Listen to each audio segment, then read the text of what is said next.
É hora do nosso Pensa Manaus Rotina. Professor e sociólogo da Universidade Federal do Amazonas está aqui conosco conectado, Marcelo Seráfico. Professor, seja muito bem-vindo. Obrigado por estar conosco mais uma vez aqui, dando parte de seu tempo para levar informação, contextualização e reflexão aos nossos ouvintes e às nossas ouvintes. Bom dia. Oi, bom dia, Rafael. Agora escuto sim. Maravilha, meu amigo. Seja bem-vindo mais uma vez aqui ao Band News Manaus, a Band News Difusora FM. A gente fica muito feliz de tê-lo conosco aqui, trazendo muita informação e reflexão também, né? Trazendo análises em relação aos principais assuntos que envolvem o nosso país. Inclusive, a gente vai falar hoje sobre o desenvolvimento na Amazônia, retomando esse tema. E agora a gente fala aí a partir do ponto de vista da violência que se verifica tanto no campo quanto nas cidades. Vamos lá, vamos trazer então essa informação, professor, por favor. Muito bem, Rafael. É sempre uma alegria para mim estar aqui com vocês.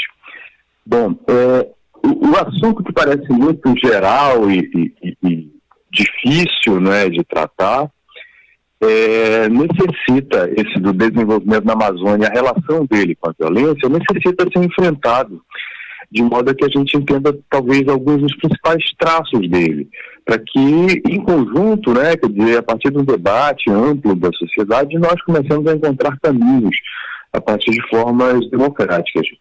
Veja bem, essa semana saíram algumas informações acerca do fato de que Manaus é a terceira cidade mais violenta no país.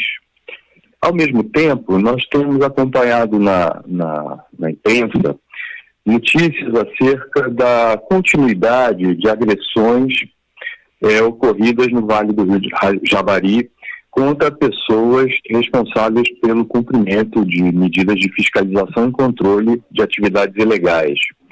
Vemos também notícias se repetindo acerca das ameaças que continuam colocadas aos povos indígenas e particularmente aos Yanomami por grupos de garimpeiros.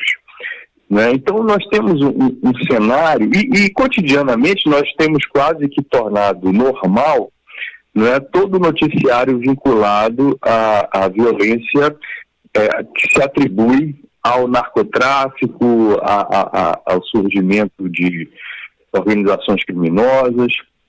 Né? Então esse conjunto de situações coloca em causa, me parece, o nosso modo de produzir e reproduzir e distribuir riqueza.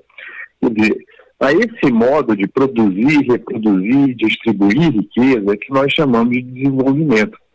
E não tem a ver apenas com o crescimento econômico, quer dizer, com o aumento dos indicadores relativos a produto interno bruto, com aumentos de indicadores de emprego apenas, ou apenas de salário, mas eles têm a ver com o modo mesmo pelo qual a riqueza se produz, se distribui, não apenas em termos nominais, quer dizer, não apenas para uma pessoa ou outra, mas como política pública, como política voltada para a criação de condições de cidadania para todos os cidadãos, independentemente de quem sejam.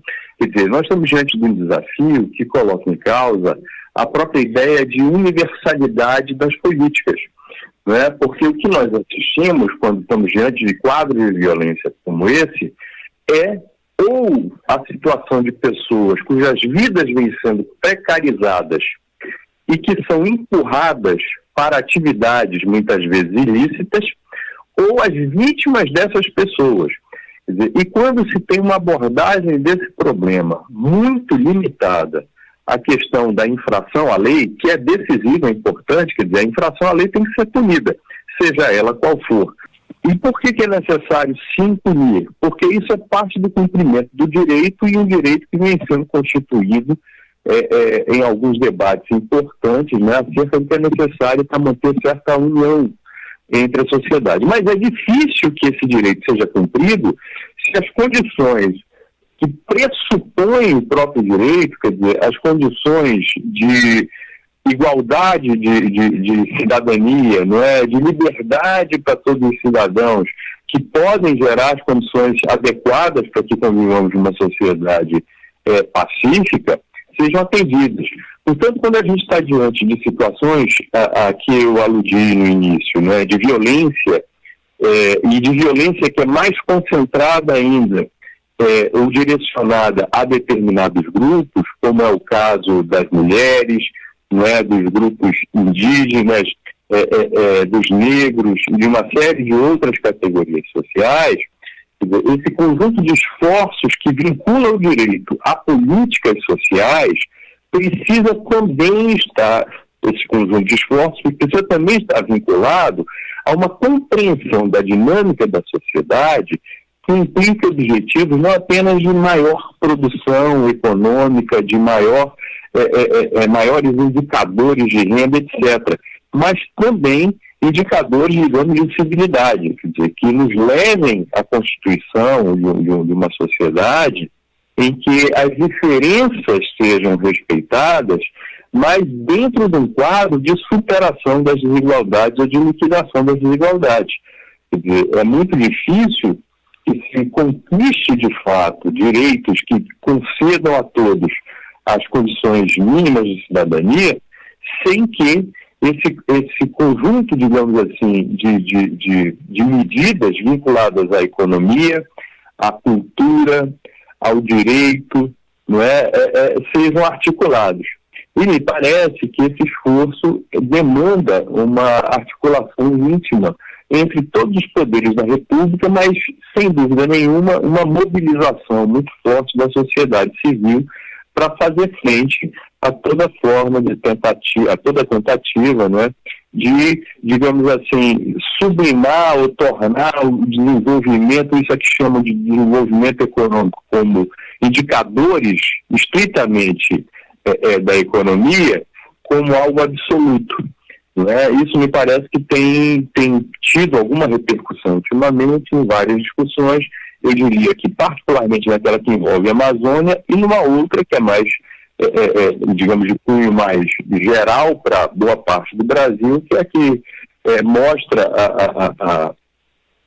quão nefasta é a política de juros que vem sendo adotada pelo Banco Central do Brasil.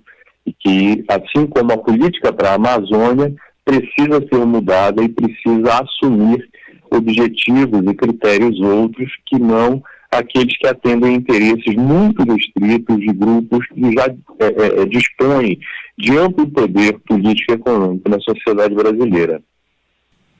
Professor Marcelo Seráfico trazendo essa importante reflexão aqui para a gente, essa análise sobre como a violência tem mantido a gente como reféns, né? Essa violência toda que acontece, a necessidade de punição para essas pessoas e, claro, trazendo também um panorama, né, de como que a política econômica nos leva a tudo isso, né, a esse caminho. Professor Marcelo Seráfico, muito obrigado. Um grande abraço e até a próxima coluna aqui na Band News Difusora FM.